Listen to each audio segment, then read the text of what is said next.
பிரியாணின்னா யாருக்கு தாங்க பிடிக்காது? எல்லாருக்கும் பிடிச்ச ஒரு ரெசிபினா அது பிரியாணி தான். அதை எப்படி செய்யலாம்னு வாங்க பார்க்கலாம். 2 கிலோ அரிசிக்கு 1.5 கிலோ சிக்கன் எடுத்திருக்கோம். நல்லா கழுவிட்டு சிக்கனை அதில் புதினா, கொத்தமல்லி, பிரியாணி மசாலா, இஞ்சி பூண்டு பேஸ்ட் போட்டு நல்லா கிளறி வச்சுக்கணும். தேவையான பொருட்களை பார்ப்போமா?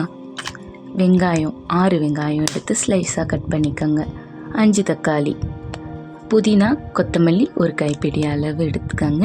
இஞ்சி பூண்டு பேஸ்ட்டை நல்லா அரைச்சி வச்சு சேர்த்துக்கோங்க. சோம்பு, பட்டை இதெல்லாம் எடுத்துக்கோங்க. தயிர், முந்திரி பருப்பு எடுத்துக்கோங்க.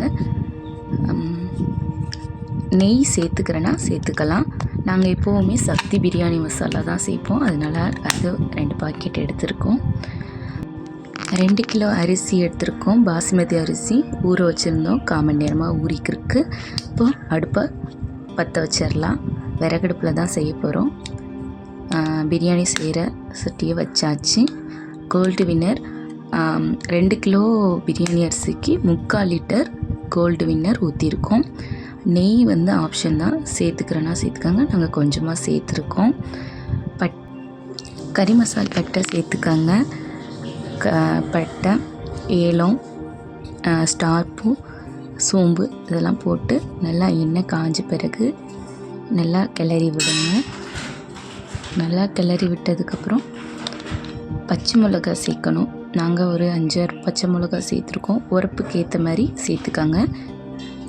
நல்லா அதுக்கப்புறம் வெங்காயம் போடுங்க. வெங்காயம் நீள நீளமாக கட் பண்ணி வச்சுருக்கணும். 6 வெங்காயம் நல்லா கட் பண்ணி சேர்த்துட்டு அது பொன்னிறமாக நல்லா வதங்கட்டும்.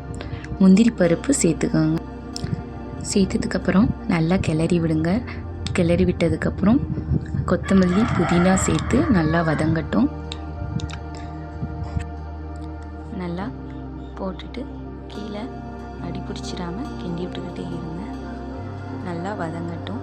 வதங்கின பிறகு தான் தக்காளி போடணும்.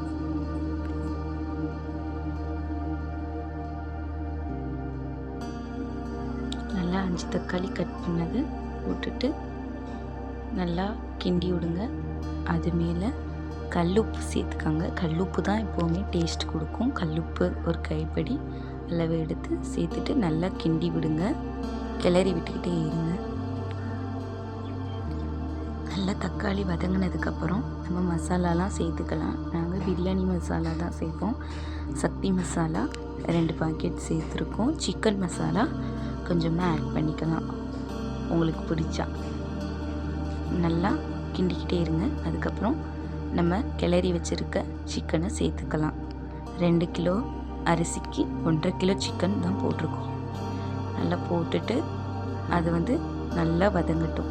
எண்ணெயிலே வதங்கட்டும். அப்போ தான் நல்லாயிருக்கும். நல்லா கிளறி விடுங்க. கீழே அடி பிடிச்சிடாமல் கிளறி விடுங்க. அடுப்பு எண்ணெய் ரொம்ப ஹீட்டாக இருக்கும். கிளறி விட்டுட்டு நெக்ஸ்ட்டு தயிர் சேர்க்கணும். தயிர் ஒரு பாக்கெட் தயிர் எடுத்துருக்கோம். நல்லா தயிரை ஊற்றிட்டு நல்லா கிளறி விட்டுக்கிட்டே இருங்க. 1 கப்பு அரிசிக்கு 1.5 கப் தண்ணி ஊற்றிக்கோங்க. பாசுமதி அரிசி 1.5 கப் போதும். 1.5 கப் தண்ணி ஊற்றிக்கலாம். ஊற்றிட்டு அது கொதிக்கிற வரைக்கும் வெயிட் பண்ணிக்கலாம். நல்லா கொதிச்சு வந்தோடனே அரிசியை போட்டுக்கலாம். அரிசி ஃபுல்லாக போட்டுக்கோங்க. நல்லா அரிசி வெந்து வந்தோடனே நல்லா அதை கிளறி விட்டு லெமன் சேர்த்துக்கோங்க. அப்போ தான் லெமன் சேர்த்தா தனித்தனியாக வரும் சாப்பாடு. லெமன் சேர்த்து நல்லா கிண்டிட்டு நெய் மேலாப்பில் சேர்த்து விட்டு இப்போது நம்ம தம் போட்டுடலாம். நெய் சேர்த்தோம்னா கொஞ்சம் வாடையாக இருக்கும். தம் போட்டு நல்லா மேலே வெயிட்டான பொருளாக எடுத்து வச்சுக்கோங்க. மேலே ஹீட்டாக இருக்கிறதுக்காக கறி போட்டிருக்கோம். அடுப்பு எரியாமல் சும்மா ஹீட்லேயே ஒரு 1/2 மணி நேரம் வச்சுட்டு தம்மை ஓப்பன் பண்ணி பார்த்தோம்னா நமக்கு சுவையான பிரியாணி ரெடிங்க. சூப்பராக இருந்துச்சு. நீங்களும் ட்ரை பண்ணி பார்த்துட்டு எப்படி இருக்குன்னு கமெண்டில் சொல்லுங்கள். நம்ம எத்தனை கடைக்கு போனாலும் வீட்டில் செஞ்சு சாப்பிட்ற டேஸ்ட்டு கிடைக்காதுங்க. நீங்களும் ட்ரை பண்ணி பார்த்துட்டு எப்படி இருக்குன்னு சொல்லுங்கள். என் சேனல் பிடிச்சா சப்ஸ்கிரைப் பண்ணுங்கள், லைக் பண்ணுங்கள், கமெண்ட் பண்ணுங்கள்.